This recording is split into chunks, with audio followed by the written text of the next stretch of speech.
স্বর্ণের দাম একটু কমুক, তারপর বিয়ে করব। এখন প্রেমিক প্রেমিকার সম্পর্কের ভবিষ্যৎ ঠিক করছে ভালোবাসা নয়, স্বর্ণের বাজার। পাত্র রাজি পাত্রী রাজি, শুধু স্বর্ণের দাম রাজি না। তাই কারো বিয়ের তারিখ পেছাচ্ছে, কেউ আবার বলছেন দামটা একটু কমুক, তারপর বিয়ে। সামনে বিয়ের মৌসুম, কিন্তু আকাশ ছোঁয়া দামে কনের গয়না কিনতেই হিমশিম পরিবারগুলো। বাংলাদেশে 22 ক্যারেট এক ভরি স্বর্ণের দাম প্রায় 2,48,000 টাকা। এর সঙ্গে আছে ভ্যাট আর মেকিং চার্জ, অর্থাৎ বিয়ের গয়না কিনতে বাজেট আরো বাড়ছে। কিন্তু এত দাম কেন? বিশ্ববাজারে স্বর্ণের দাম এখনও রেকর্ডের কাছাকাছি। বিশ্বজুড়ে অর্থনৈতিক ও ভূরাজনৈতিক অনিশ্চয়তায় বিনিয়োগকারীরা নিরাপদ সম্পদ হিসেবে স্বর্ণের দিকে ঝুঁকছেন। কেন্দ্রীয় ব্যাংকগুলোর স্বর্ণ কেনাও দাম বাড়ার অন্যতম কারণ। তবে সুদের হার নিয়ে যুক্তরাষ্ট্রের ফেডের সিদ্ধান্তের অনিশ্চয়তায় স্বর্ণের দামে ওঠানামাও চলছে। চলুন বিস্তারিত জেনে নেওয়া যাক। যখন যুদ্ধ, সংঘাত বা বড় ধরনের রাজনৈতিক অনিশ্চয়তা তৈরি হয়, বিনিয়োগকারীরা ঝুঁকিপূর্ণ শেয়ার বা অন্যান্য সম্পদ থেকে টাকা সরিয়ে স্বর্ণে বিনিয়োগ করেন, কারণ স্বর্ণকে দীর্ঘদিন ধরেই সেফ হেভেন অ্যাসেট হিসেবে দেখা হয়। চাহিদা বাড়লে দামও বাড়ে।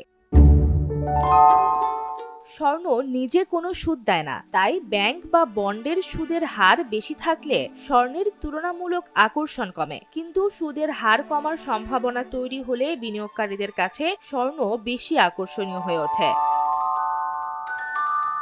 আন্তর্জাতিক বাজারে স্বর্ণের দাম ডলারে নির্ধারিত হয়। সাধারণত ডলার দুর্বল হলে অন্য মুদ্রার ক্রেতাদের জন্য স্বর্ণ তুলনামূলক সস্তা হয়, ফলে চাহিদা বাড়তে পারে এবং স্বর্ণের দাম বাড়ে। বিপরীতে ডলার শক্তিশালী হলে স্বর্ণের উপর চাপ পড়ে।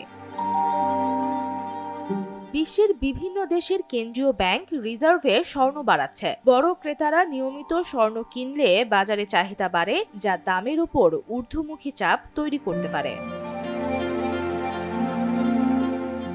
তবে স্বর্ণের দাম সবসময় বাড়ে না। যুক্তরাষ্ট্রে সুদের হার বাড়ার সম্ভাবনা তৈরি হলে বিনিয়োগকারীরা স্বর্ণ থেকে মুখ ফিরিয়ে বন্ড বা ডলারের দিকে যেতে পারেন।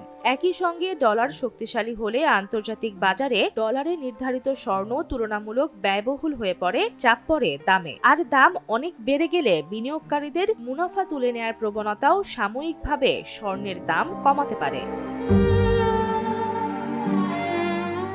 বাংলাদেশে আন্তর্জাতিক বাজারের দাম হুবহু একইভাবে দোকানে আসে না। আন্তর্জাতিক দাম ছাড়াও ডলারের বিনিময় হার, স্থানীয় বাজারের পরিস্থিতি, আমদানি ব্যয় এবং বাজুসের মূল্য নির্ধারণ এসবের প্রভাব থাকে। তাই আন্তর্জাতিক বাজারে স্বর্ণের দাম কিছুটা কমলেও বাংলাদেশে একই হারে দাম কমবে এমনটা নিশ্চিত নয়।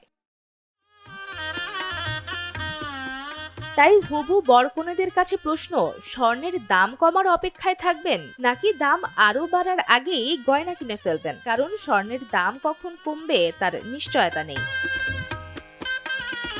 সামিরা মাসরুহা, চ্যানেল 24।